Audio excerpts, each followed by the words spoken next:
moment. As usual, good day, grade 12s, and I'm happy to be with you for a whole new year of lessons in English home language. Welcome to this lesson. I am Belinda Retief, and this lesson is brought to you by the Gauteng Department of Education in collaboration with the SciBono Discovery Centre.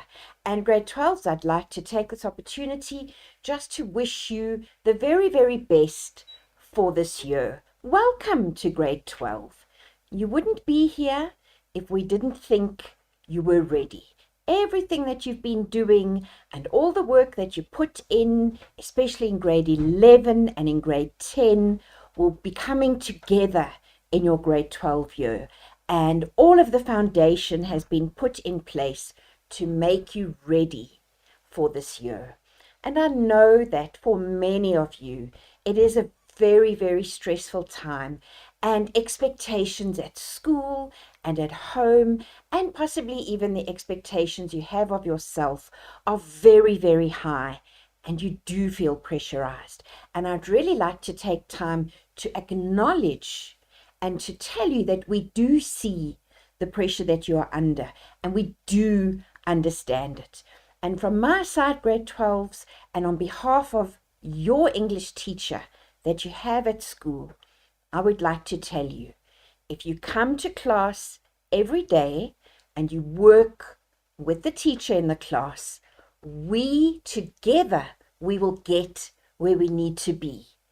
As your teacher is equipped and qualified. They have got a plan for this year. They already know exactly which assessments have to be done with you. They know the syllabus and the curriculum. They understand the pace at which we need to work. So if you give all of your cooperation and your energy to your English teacher, I guarantee you that together you will get where you need to go in time for the final exam.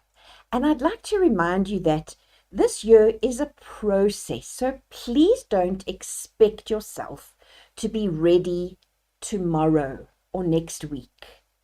Next week or the week after, you only have to be ready for the next lesson of the day. And if you work with your teacher, they will explain to you when your orals are due, when you will be writing tests, when you will be writing essays or pieces of transactional writing, and just focus on those tasks. And then a little bit later in the year, when we get to June exams, then we will focus on the June exam. Don't be too impatient with yourself. Give yourself time to get where you need to be, and that will be step by step. We really are here for you grade 12s, and particularly in terms of your English home language.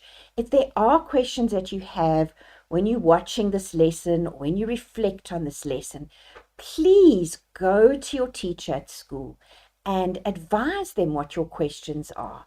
And either your teacher at school will be able to assist you, and if they cannot, they do have the channel to contact us as subject advisors, or they can maybe contact a colleague at another school. There are many people that they are in a network with that they can also contact and ask for support. So please never feel as if you have a challenge or there's something that you need to know and there's nobody that can answer what you need to know. We can answer, and we will, and we want to. We want to hear from you. So please let your teachers email us or send us a message to let us know what it is that you have identified as a challenge and where you'd like us to emphasize and spend more time.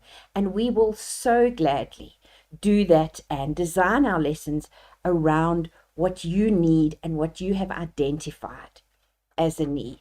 And so in that spirit, we thought what we would do today is we'd spend quite a bit of time going over the art of the summary, because I'm sure, as you know, you will in this first term be writing a language test So in some schools, you're going to write a language test of 35 marks, and in other schools, you may even write a language test of 70 marks, but all of you will be given a summary, and the mark allocation for that summary will be 10 marks. So that is something that we know you are going to be asked and you are going to be assessed on.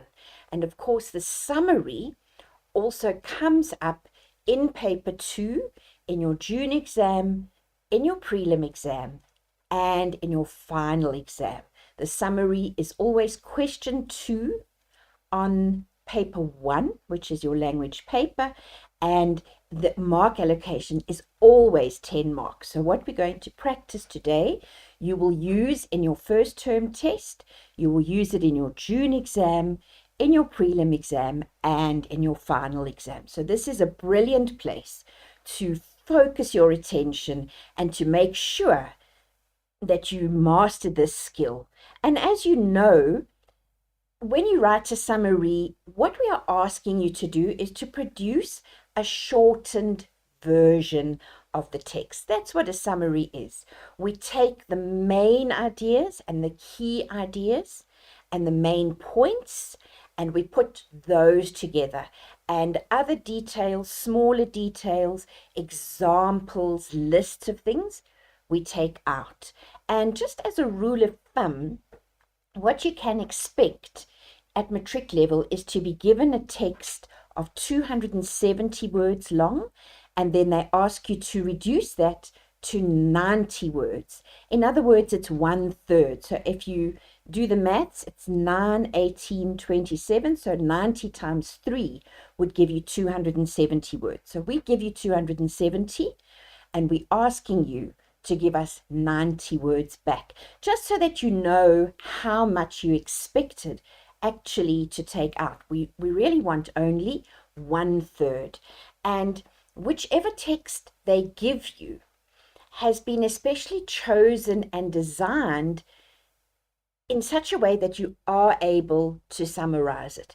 They're never going to give you a text that's going to be too difficult to summarize, or they're not going to give you a text that lacks proper main points and proper structure that will enable you to put together a summary. So you can always trust that you'll be given a text that you will be able to work with.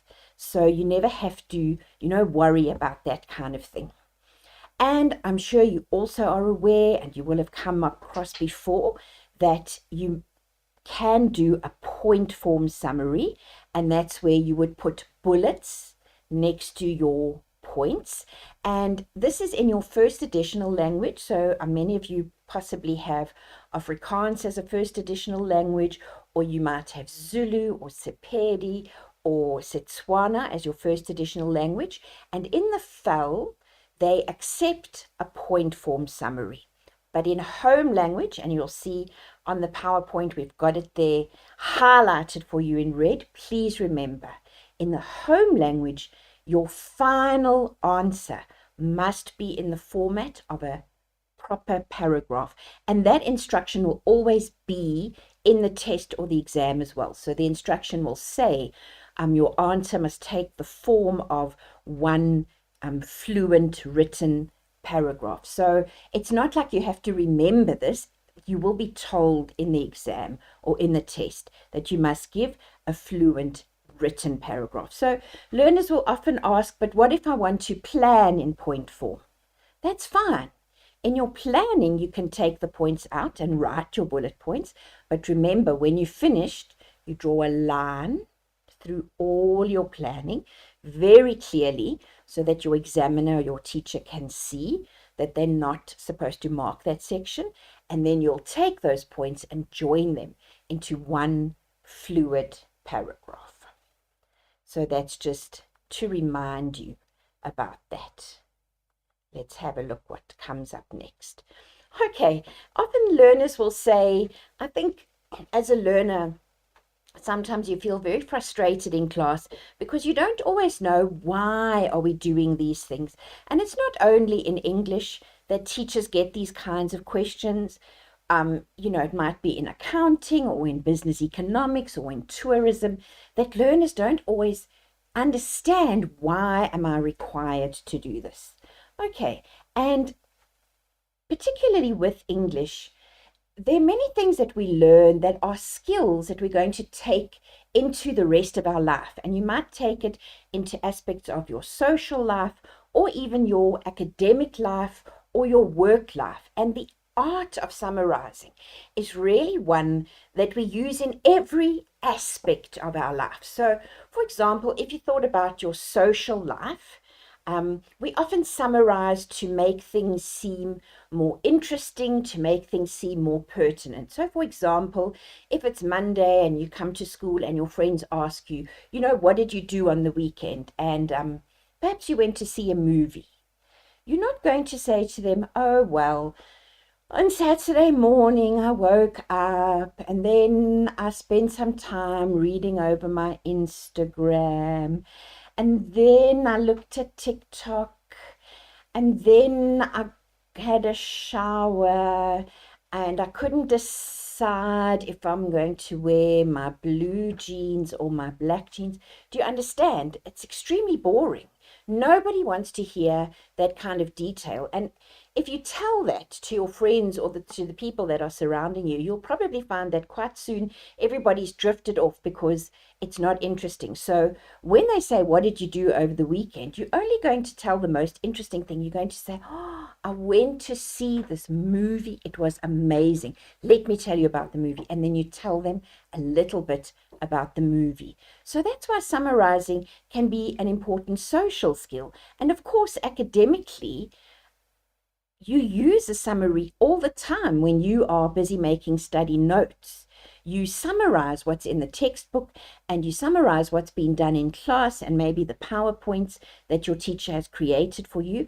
And out of all of that, you take the most important points, and that's what you make sure you remember, and that's what you go and study, because that's where you're going to get the marks. So that's why we do a summary, and we want to focus on the heart of the matter. So, for example, in the workplace, so we've talked about why would we summarize in a social situation and why would we summarize in an academic situation. Perhaps in the workplace, you are asked to do a report on something. So they might ask you to report on, what items people feel should be on sale at the canteen, at the work canteen, or for that matter, at the school tuck shop.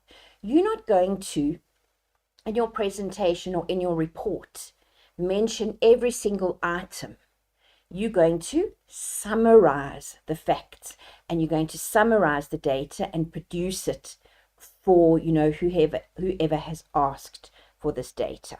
And in order to do that, you're going to look for the keywords and the key phrases that capture the gist of what we've read. So you're not going to take the meaning out of the passage. You're going to find the keywords and phrases, and you're going to keep it in there. And you're going to capture the main ideas and the crucial details that are necessary for supporting them. So let's have a look how we're going to do that. In English Home Language, please remember grade 12s, we really do expect you to read. So many learners will go into paper 1 or into a language test, and they haven't mentally prepared themselves for the fact that we expect you to read. You're not going to be able to access what is being asked or access any kind of support material from the exam paper itself if you don't take the time to read. And so with the summary, they're going to give you a passage of approximately 270 words. You have to read that whole passage. All right, and it doesn't matter whether you're a very, very strong learner or an average learner or a learner who's just fighting to get to 45 or to 50%.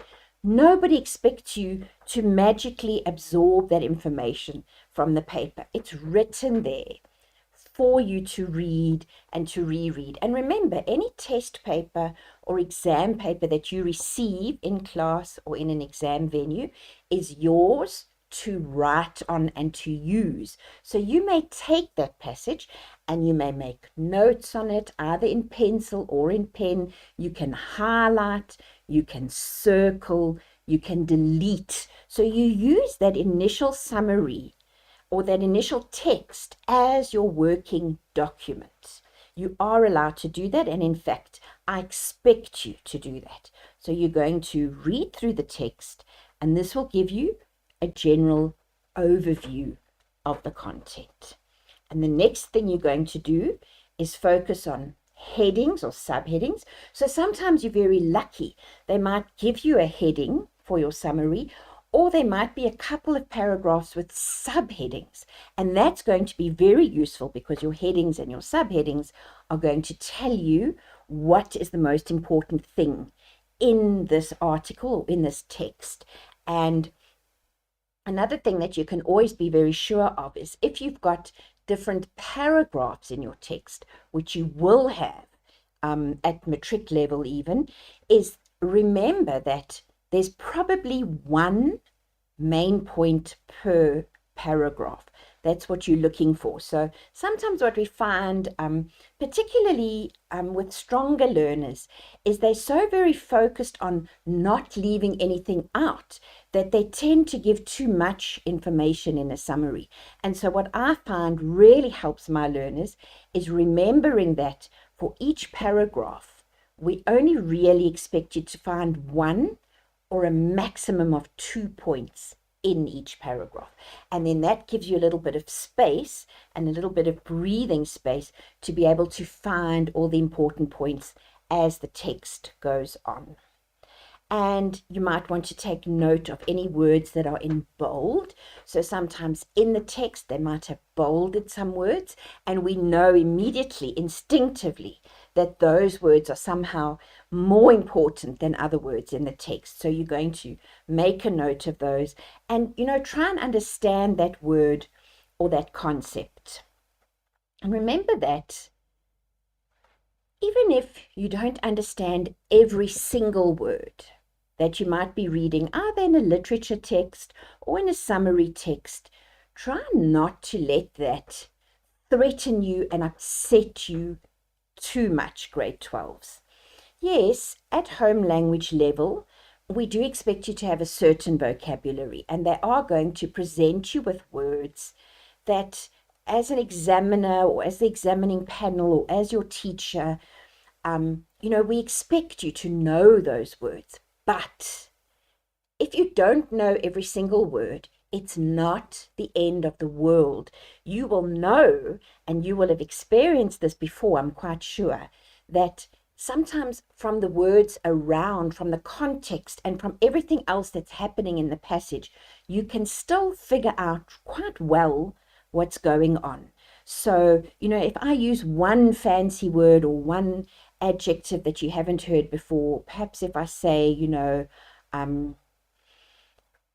if I say it's indubitably going to happen that you might not understand a word, you're going to look at that word indubitably and you might not recognize it.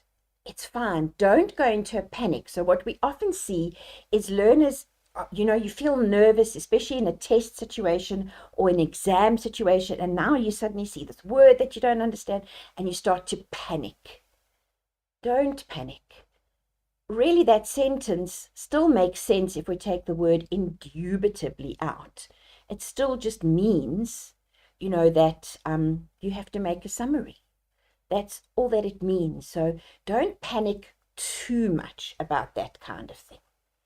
Let's have a look what comes next. So now you've read your passage and now you're going to start summarizing. So remember, read the whole passage from start to finish before you start with your point form or with your highlighting or your underlining or anything like that. Reread your passage. We give you quite a bit of reading time. In June and prelims and at the end of the year, you will get 10 minutes reading time before paper 1 language. And that's the time that you use to go and read your whole comprehension and to read your summary. And during that time, you're not allowed to have a pen or a highlighter in your hand, but that's okay. You're reading. and all of that information is slowly filtering its way into your brain. You go and you reread your passage, and now, once you're allowed to have your highlighter or your pencil in your hand, you underline the key sentence in each paragraph, and often it's the first sentence. So very, very often, the first sentence is going to contain the main information, and then there will be other less important information. So that's also something that you can always remember. Let me look at the first sentence, and let me see if indeed the main information is here.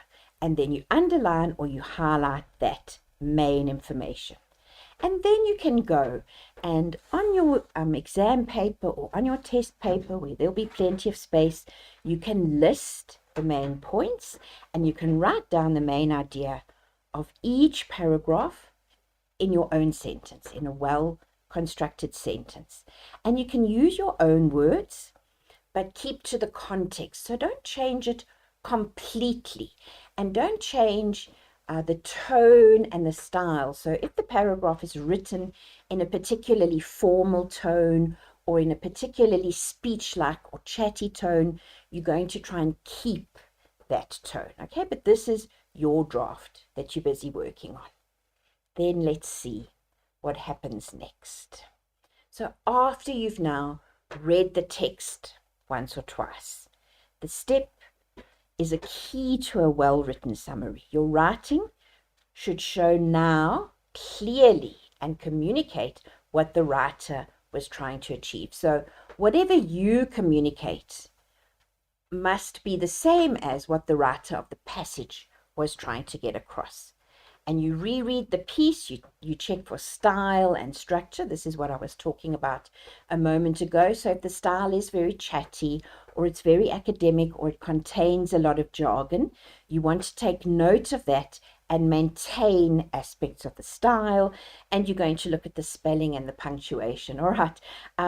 So many times in the summary, we'll mark the summary, and what we'll find is incorrect spelling, but the words were actually given to you in the test already, and you've gone and incorrectly spelt the word. So, those are little things that learners sometimes do, again, because you're feeling stressed in a test, or you might feel anxious, or you might feel rushed, and then, you make these kind of careless mistakes.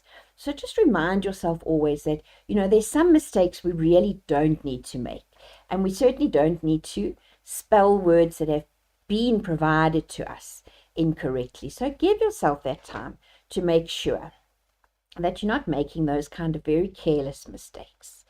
And then after you've now read your passage, you're going to start writing your draft or your rough work. Some teachers will call it the rough work.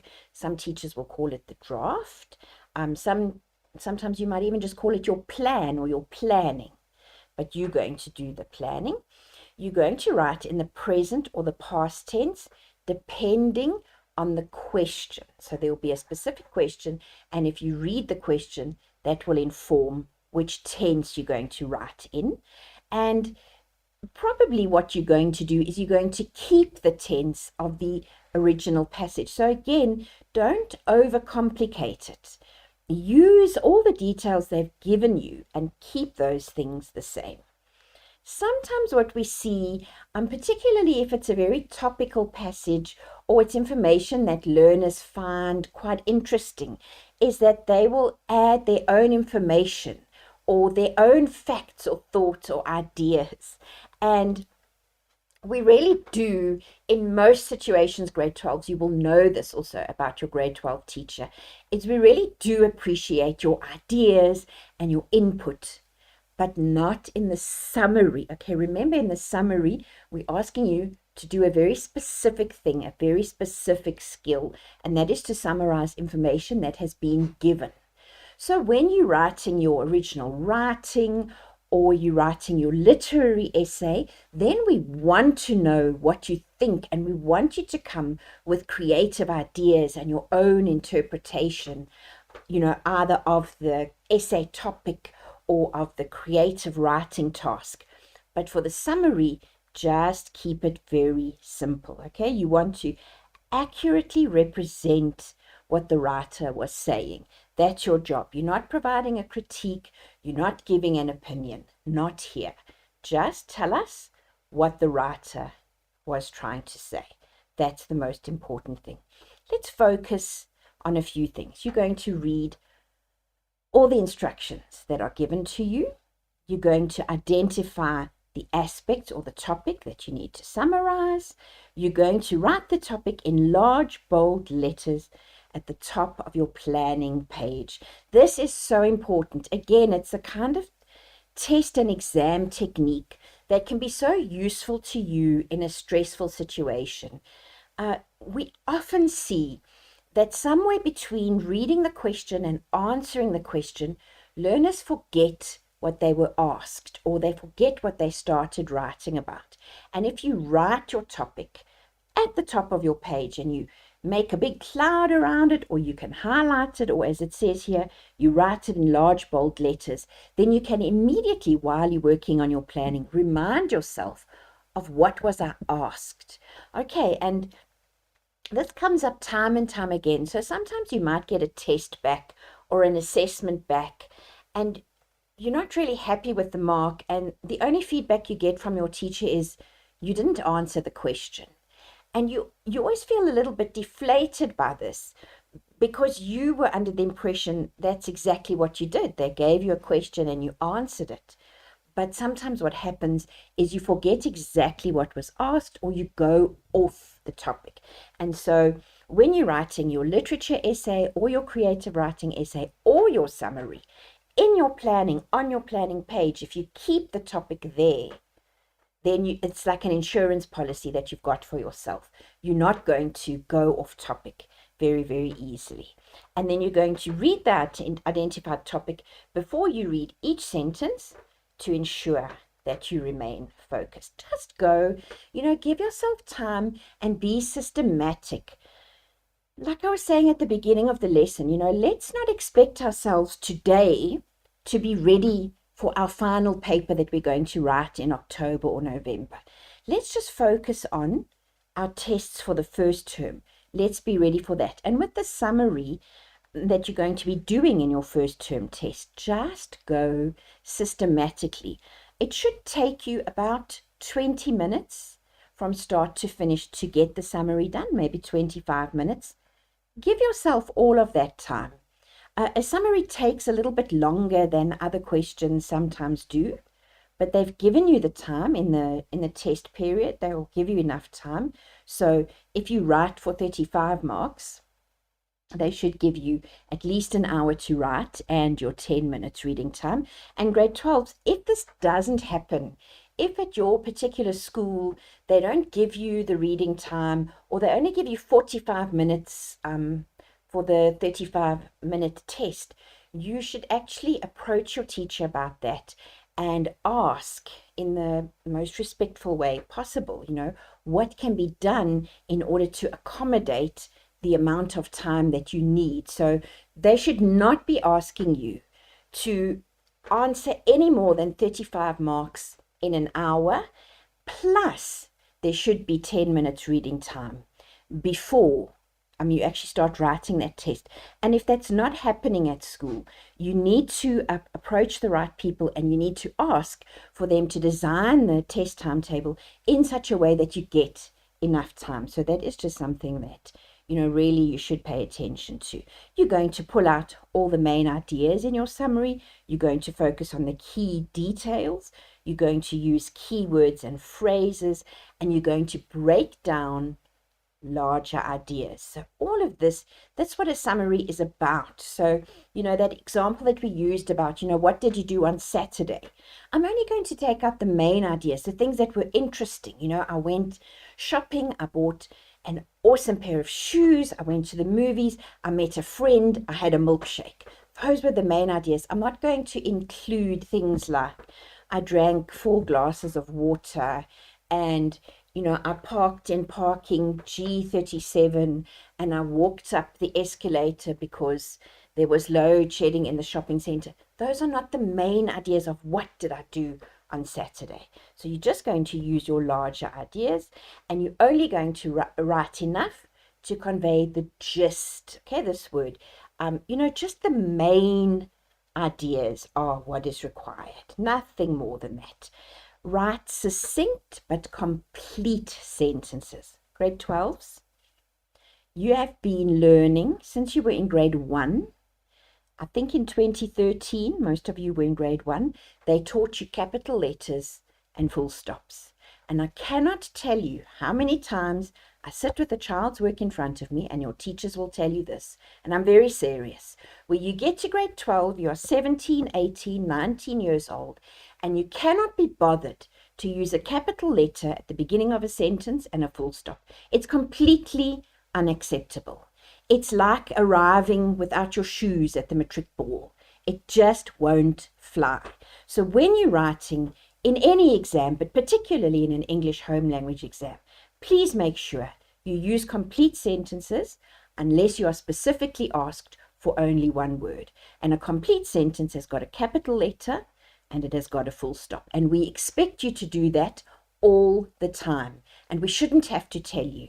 It's the same as I shouldn't have to tell you, you have to brush your teeth every morning and you have to drink 8 glasses of water every day, etc., etc. These absolute basics at matric level, we really expect you to be getting this right. And I promise you, grade 12s, if you get these little things right, it creates such a favorable impression of your work, and your teacher and your marker will see that you are thinking carefully, that you are structuring your ideas properly, and it will benefit you when they mark. They will award more marks because they will be able to see that you are putting in so much effort and you know the basics. All right, so you're going to try and capture the main ideas and the important details. Always remember to leave out direct quotes. So this is a rule that we always teach in summary. So if there's any direct quote where they've actually put in quotation marks what a person has said, you always put that into reported speech, and there's a way always of shortening that. We don't write in the first person, so a summary is not going to have I did this, or we did that, or we think this. You're going to write in the third person approach. And when we do an example in a minute, I will show you exactly what this means and it will become clear to you. So you're going to receive an instruction and you're going to note the topic or the theme for the summary. You're going to read through the text C in the exam or the question paper, and you're going to carefully attend to the text. All right, and so we say this again and again, but I say these things, grade 12, because we know that learners, when they're rushed, when they're feeling nervous, and sometimes, let's just face it, perhaps you feel a little bit lazy that day and you can't be bothered to read the text. And again, like with the capital letters and the full stops, at your age, and by the time you're in grade 12, you just have to actually grow up and do it properly. There is no other way of doing it. You've got to notice ideas and points that relate to the topic and underline in the text any ideas or points that you identify. And a text may have no more than 7 or may have more than 7 ideas or points. So they're always going to ask you for 7 main ideas. Every question that you get in matric and every summary is going to ask for 7 main ideas. But usually they're a little bit generous and they're going to give you a text that might have 8 or 9 or 10 main ideas. That is to help you. And so on the memo, they're going to have all 10 of those ideas, but they only expect you to give 7. So when you're doing your summarizing and you're underlining your main points, if you find more than 7, again, don't fly into a complete panic. If you find up to 10, that's okay. Look, if you're finding 15 or 20 main points, then you're having a challenge with identifying main points and you need to practice a bit more on that. But, look for 7, and then there might be a couple of extra, 8 or 9, maybe similar points or supporting points. Then in pencil, you're going to list the ideas and points that you've underlined in the order in which they appear in the text. So try and keep the order the same. Don't change around the whole order of how the facts are presented. And you can rewrite these directly from the text. That is, you can lift at this point or quote. Exactly as it is in the text, you jot it down. It's acceptable at this point. In a little while, we're going to talk about how we then interpret and put things into our own words. But for now, keep it simple and use the words that they've given you. If you've listed more than 7 points, choose your top 7. Okay, and then in pen, you write a cohesive paragraph in your own words of no more than 90 words. So once it all has to get put together, you take those 7 points, choose the ones that you believe are the most important, and then you link all of those ideas together in a lovely, neat, fluent, cohesive paragraph of no more than 90 words. And I'll talk about the word count in a minute. All right. When they mark the summary, you're going to get 7 marks just for identifying the 7 main points. So 1 mark per point. So if you have got 7 main points and you have found the main points, you've already got 7 out of 10 for your summary. So the summary is a winner. It's really such a fabulous question because you can do so well. And then there are 3 extra marks allocated for your use of language. How you've used language. Have you put your paragraph together in a fluent way? Have you used conjunctions, capital letters, full stops, correct spelling? And remember we said most of the spelling, the words you're going to need are going to be in the original text. So you should be getting that correct. And then the whole summary is out of 10. And then what they do is this is how they allocate the marks. So if you've got 3 correct points, your main points, they're going to award you 1 mark for language. If you've got 4 to 5 main points correct, they'll usually award you 2 marks for language, unless there's really a challenge with the language that you've used. And if you get 6 or you get your 7 main points, they're automatically going to give you 3 marks for language, as long as you have done the very basic things that we've talked about. So it really is a place where you can do so well. All right. And then if you have quoted absolutely verbatim, if you have written only word for word what came out of the original text, they cannot allocate you a language mark because you haven't used your own language. All right. And then you get more and more language marks according to your own use of language, which I think makes sense. We do verify the amount of words that you've used. All right, so also what we often will see when we're marking a test or when we're marking an exam is you'll get this long paragraph that takes up 2/3 of the page, and then at the bottom in pencil, a learner will write very neatly 90 words. All right, grade 12s. We know it's not 90 words. Your teachers are very experienced, and you're very quickly going to pick up if a passage is far too long. And at the marking centers, there are people allocated to counting the words in the summary. All right, because we give you a specific instruction, there are marks allocated for getting the summary into that, into that space, into those 90 words. And if you don't use the correct number of words, you are penalized, and I'm going to tell you now how. So the marker does not deduct marks if you fail to indicate the number of words, or if the number of words is indicated incorrectly. So we don't penalize you for that, but we only mark up to 90 words, or maybe up to 95 words. So if you have failed to summarize properly and your last 3 points appear between words 96 and 126, then you don't get the marks for those 3 points, because I look as the marker, and your teacher will do the same thing, at the first 90 words. Everything must be there. And that's what we mean by, count your words. So what you sometimes see in the matric exam and what you sometimes see teachers teaching the learners is you can divide your page up into 5 columns, for example, while you're doing your planning. And if you write 2 words in each column, then by the end of that line, you've got 10 words, if you understand what I'm saying. So, if you don't want to spend lots of time counting the words, write 2 words per column, have 5 columns on your page, and then you've got 10 words at the end of that line. So there's ways to, go quicker and to not spend an inordinate amount of time, a ridiculous amount of time counting your words. And also, particularly in matric with your home language, you really need to start knowing approximately how many words you, in your normal handwriting, how many words you are getting on a line or on a page. Because later on in the year, when you write a creative writing essay, when you write a literary essay, or even a poetry mini essay, there are always word counts allocated. And I'll talk a lot more about this during the year.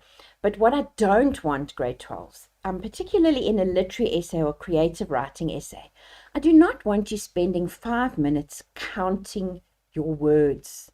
All right, I know you can count, and you all learned that also in grade 1.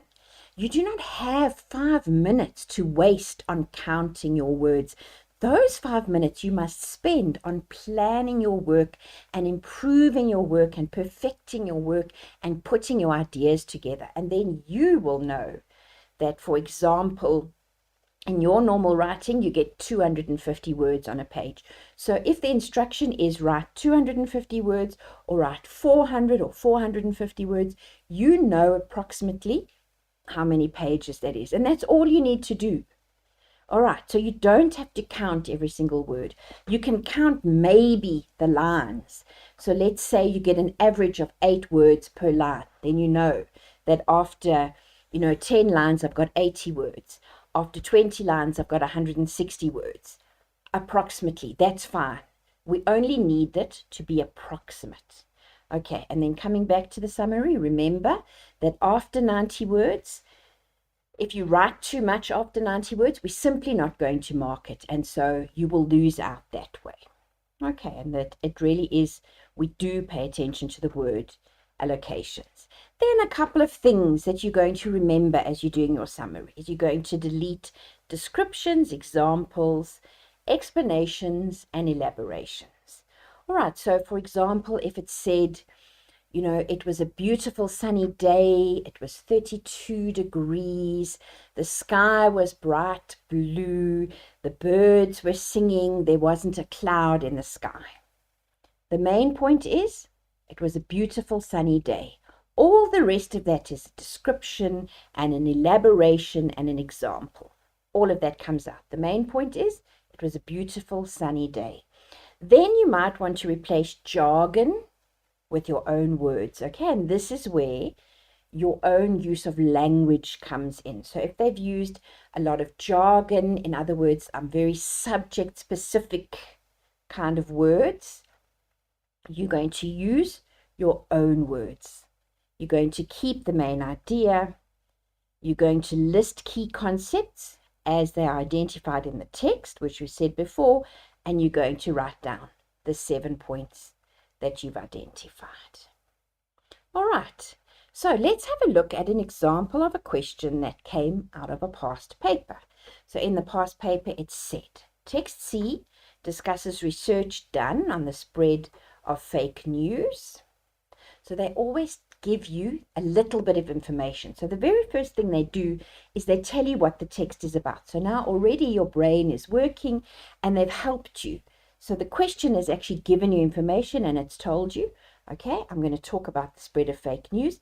And then they tell you, summarize in your own words, the research undertaken on fake news. So this is a very basic instruction. They just want you to summarize it. And then they say note, and it will always look exactly like this in any test or exam that you write. It will always say your summary should include 7 main points and not exceed 90 words.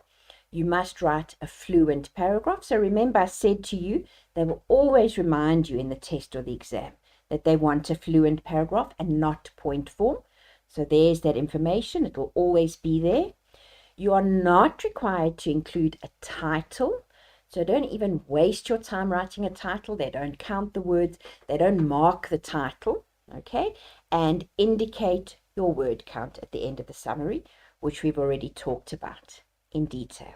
Okay, now we're going to go and we're going to read the passage, and we're looking for our 7 main points that we've talked about before. Okay, let's have a look at the text that was given in this exam. Why fake news on social media travels faster than the truth. So again, remember now they told us that our passage is about the spread of fake news. And now we see in the title that fake news tends to travel even faster than the truth. So you're already starting to understand where the emphasis is in this task. False news is more novel than true news, and that may be why we share the false much faster and more widely. Prominent responses to false news include surprise, fear, and disgust. Now, for example, we were talking about how summaries are not going to include lists, examples, elaboration.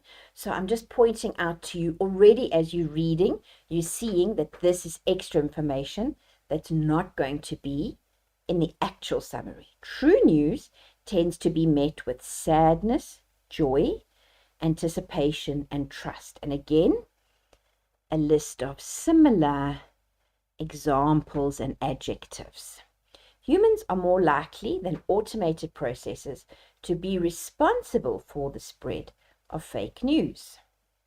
Researchers have studied what they term rumor cascades. A cascade starts with a Twitter user making an assertion about a topic with words, images, or links, and continues in an unbroken chain of retweets. The researcher analyzed cascades about news stories that 6 fact-checking organizations agreed were true or agreed were false.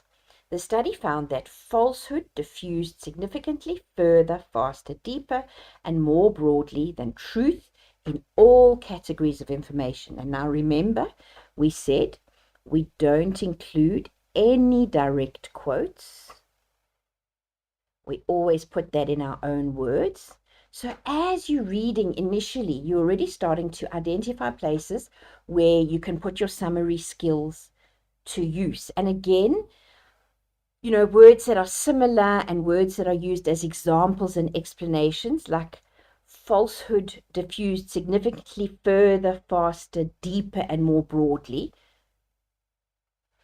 We don't have to include all of those. We're just going to say, you know, false news spread quicker. We don't have to say further, faster, deeper, more broadly. It was quicker. It went further in a short time. The news, the false news. That's all that you're going to include. Of all categories of false news or fake news, political news reached more people faster and went deeper into the networks than any other category of false information. Right? The study compared the emotional content of replies to true and false rumors by using about 32,000 Twitter hashtags and a lexicon of about 140,000 English words that were associated with 8 basic emotions. Now, here's another beautiful example. They've given you the 8 basic emotions. So we said in a summary, we're not including explanations, examples, elaborations, remember? So all of these, anger, fear, anticipation, trust, surprise, sadness, joy, and disgust, those are the 8 basic emotions. But in your summary, you're simply going to say 8 basic emotions. You're not going to give the detail.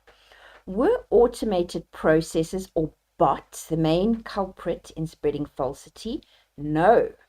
The researchers found that humans were responsible for spreading false news.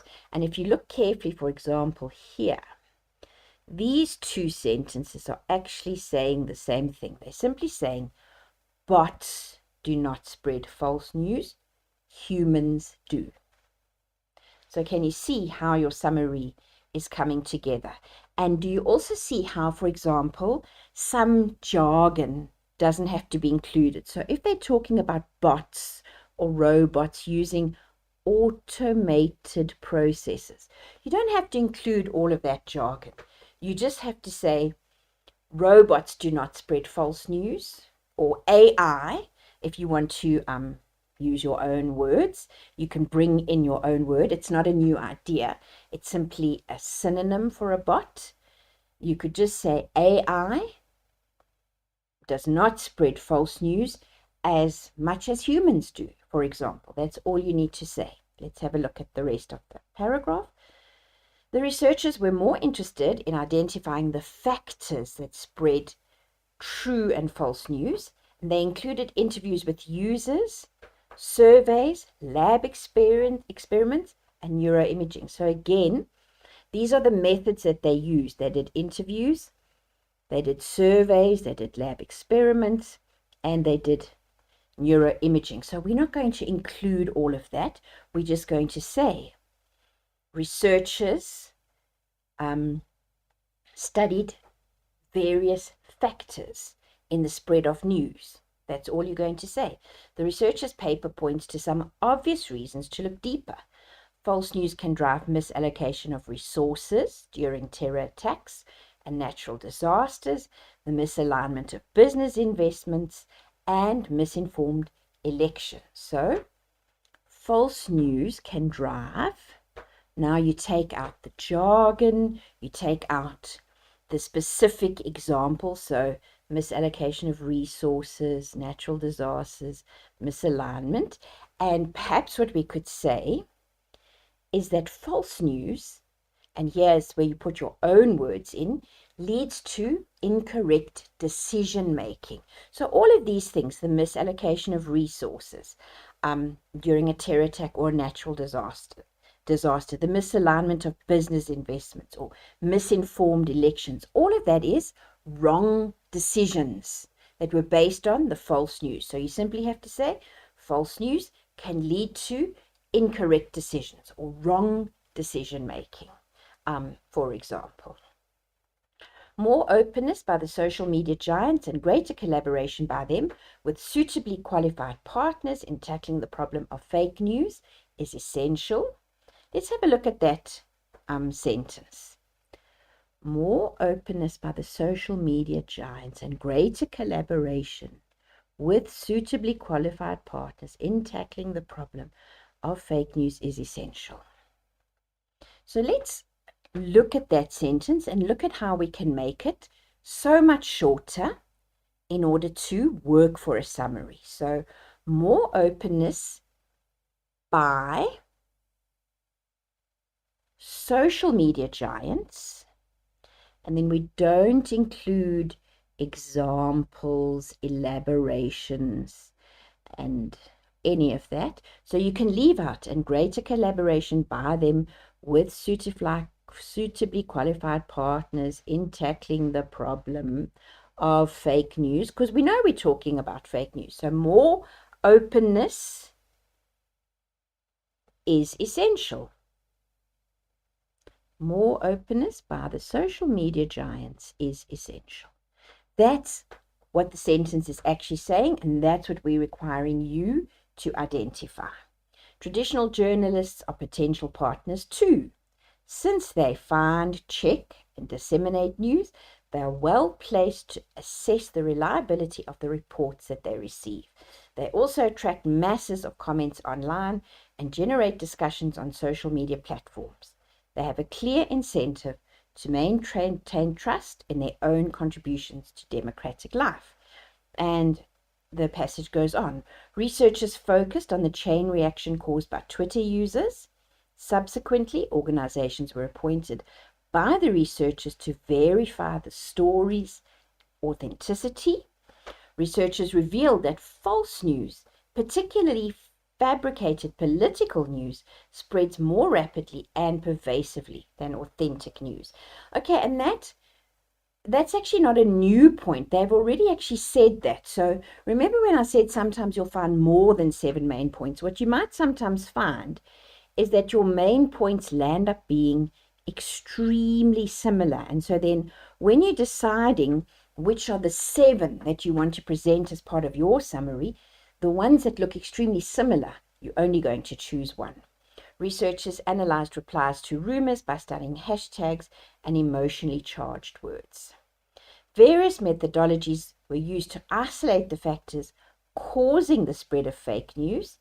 People, not robots, are responsible for spreading fake news. And remember, we had exactly that point before, which can lead to devastating financial and political consequences for society. It is essential for social media giants to work together with all concerned to deal with fake news. Journalists, too, have to ensure the authenticity of the news that they receive and share. So, that would be an example of how you would put all of your ideas together. Now I've got an example of another text that came from a different exam paper. And here you can see it's taken directly from the exam paper. So this is how you would receive it. The font would look like this. The spacing would look like this. The bold words are going to look exactly like this. Text C discusses the mysteries of the teenage brain. Summarize in your own words how parents can better understand their teenage child. Same instructions, exactly the same as we had with the previous summary. Your summary should include 7 points and not exceed 90 words. You must write a fluent paragraph. You are not required to include a title. Indicate your word count. That is always going to be the instruction. Let's have a look at the paragraph that was given here. The title is The Mysteries of the Teenage Brain, so we already know that. And you've been asked to summarize that. Okay, remember your question said you're going to go and write that in bold on your planning. Summarize how parents can better understand their teenage child. Okay, so the teenage brain. How can I understand the teenage brain? The passage between childhood and adulthood is notoriously challenging for teens who are striving for independence and for parents who have to relinquish some control while still being responsible for the children's safety. And I just want to show you here, remember we said you're looking for about 7 main points. So if you look here, you've got 1, 2, 3, 4, 5, 6, 7. And you've got 7 paragraphs. So that, for example, would probably be quite an easy one. So you know that as you're working through this passage, you really are looking for 1 main point per paragraph. Okay, so I've read you paragraph 1, paragraph 2. Understanding what is happening to their child is the first step to navigating this life passage. Less obvious, but even more important to understand, is that the brain of teenagers is only about 80% complete by adolescence.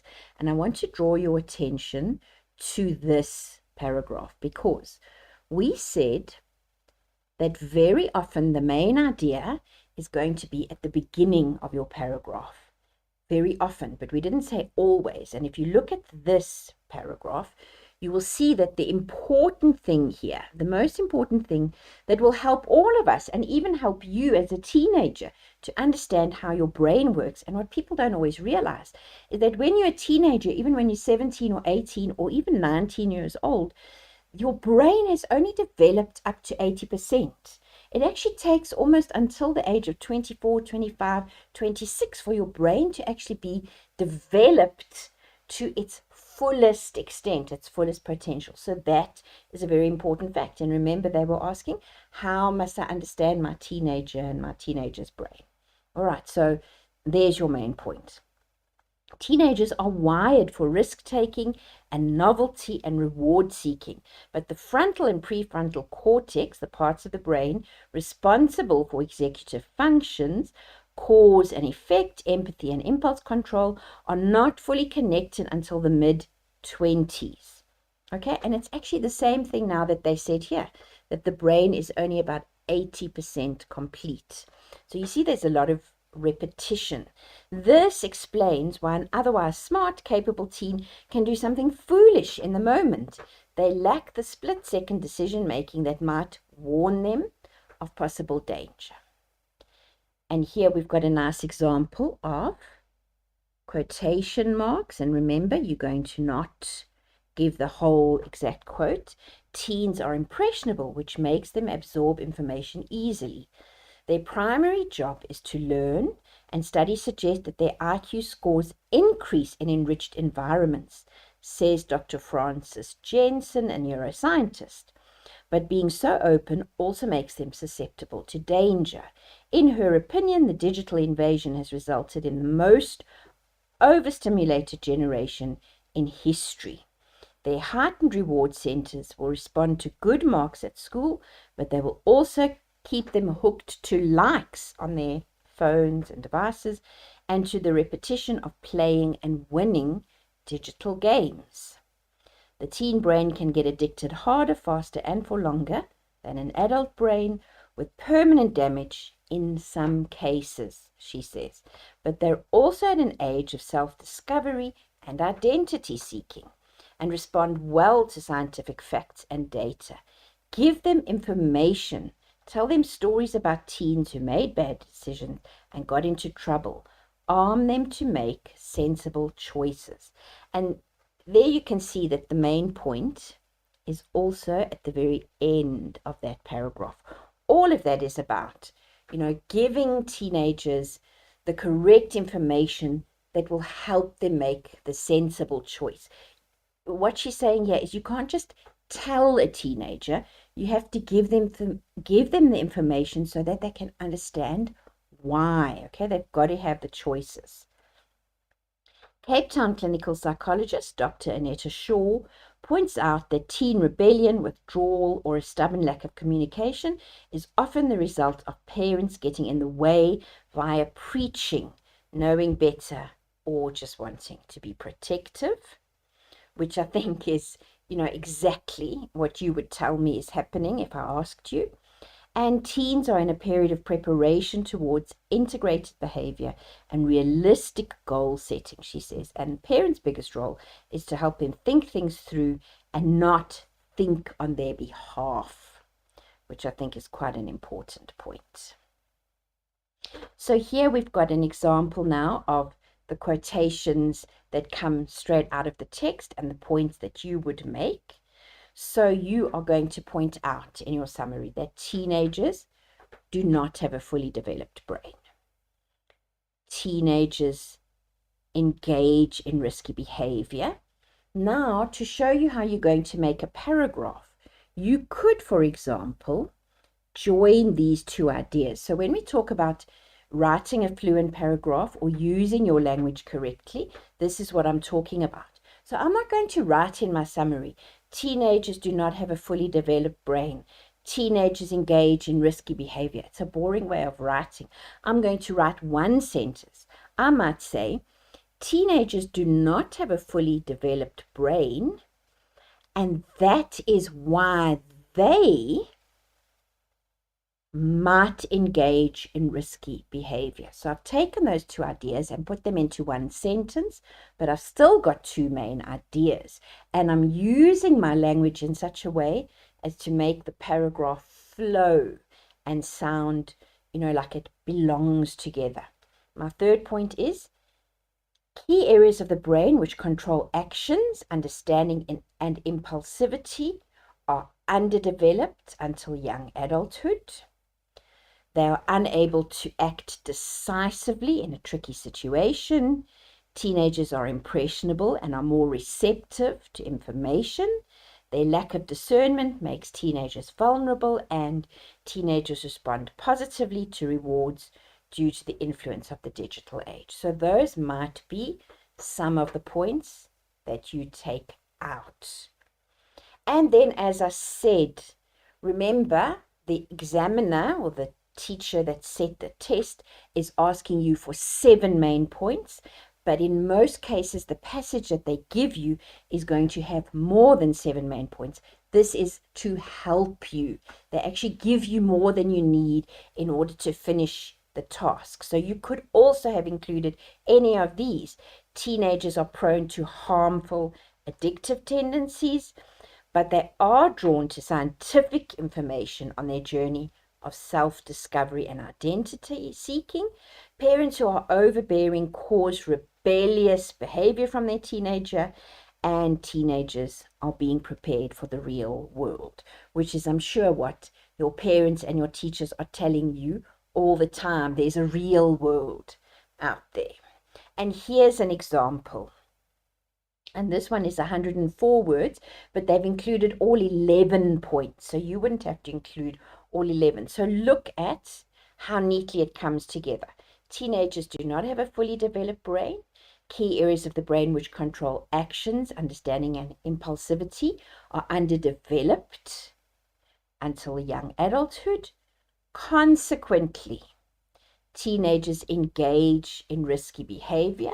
So if you didn't want to say consequently, you could have said as a result, or this is why, or even therefore. So you see, you can still put your own words and your own style of writing into the summary. They are unable to act decisively in tricky situations.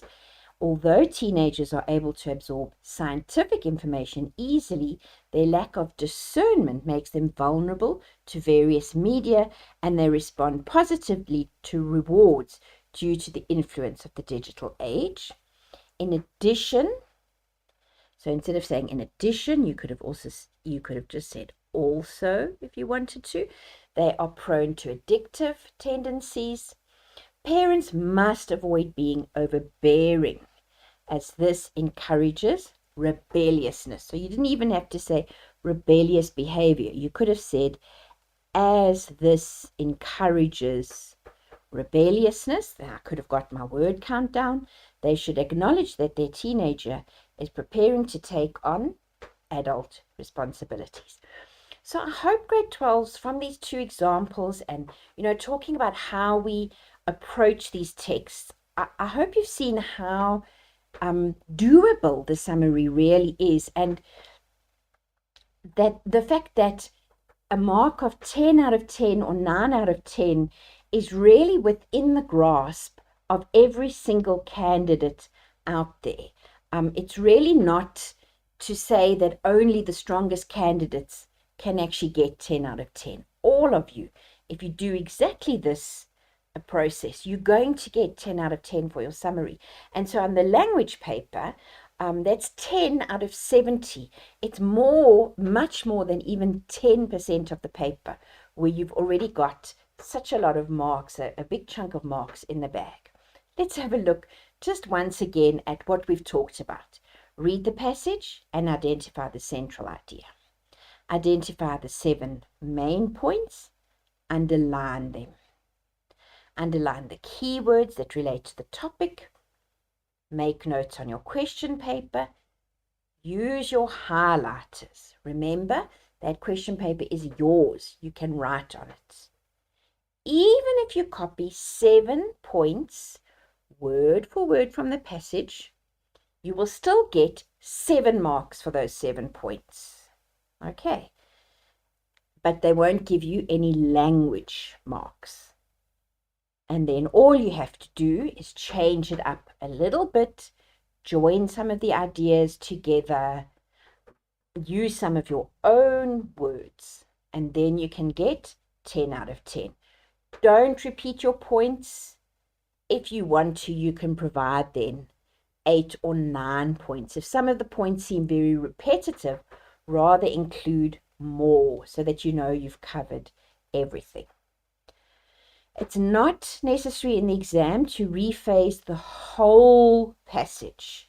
You just have to make slight alterations, all right?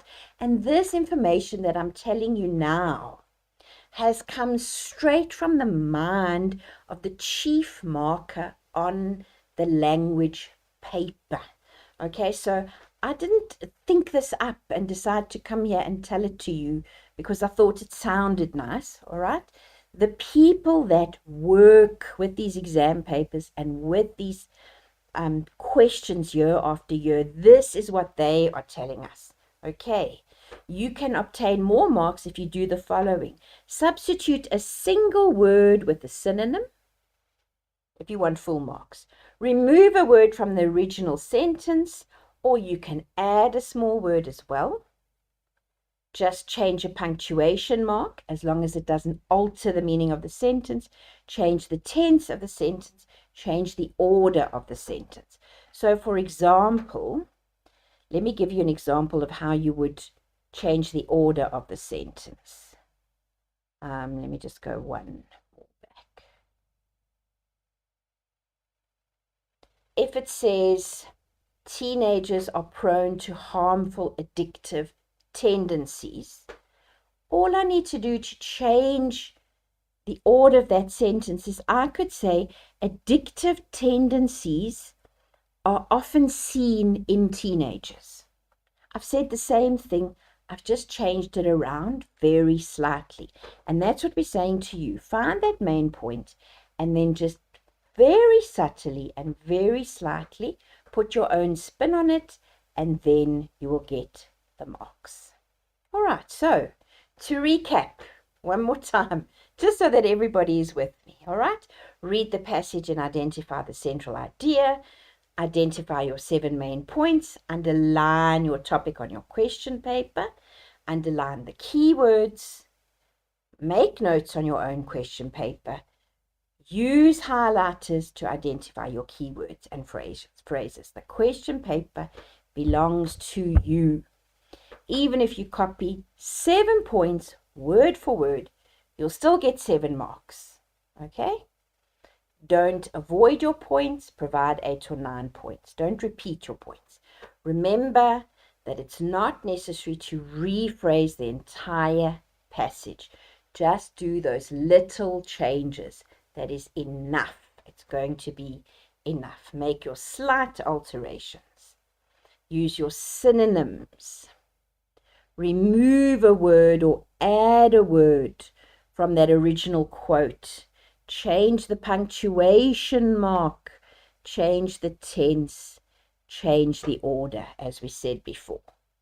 And then you can get 10 out of 10 for the summary. And that brings me to the end of what I really hope has been a useful lesson for you in the summary. You're going to be practicing it in class over the next week or two, I know, because that is how the curriculum is put together, and you will be getting a summary very, very soon in your Term 1 language test. So make the most of it. Work hard at getting those full marks for the summary. You can do it, and it can make such a difference to the ultimate result that you get for your first term test and then for your June exam, your prelim exam, and your November exam. I've really, really enjoyed spending this time with you, grade 12s. Thank you so much for watching. Thanks once again to the Gauteng Department of Education and to our partners at the Saibono Discovery Centre. I'm Belinda Retief, and I will be back in 2 weeks' time when we'll be talking about question 5 on paper 2. But more about that in 2 weeks. Thank you and goodbye.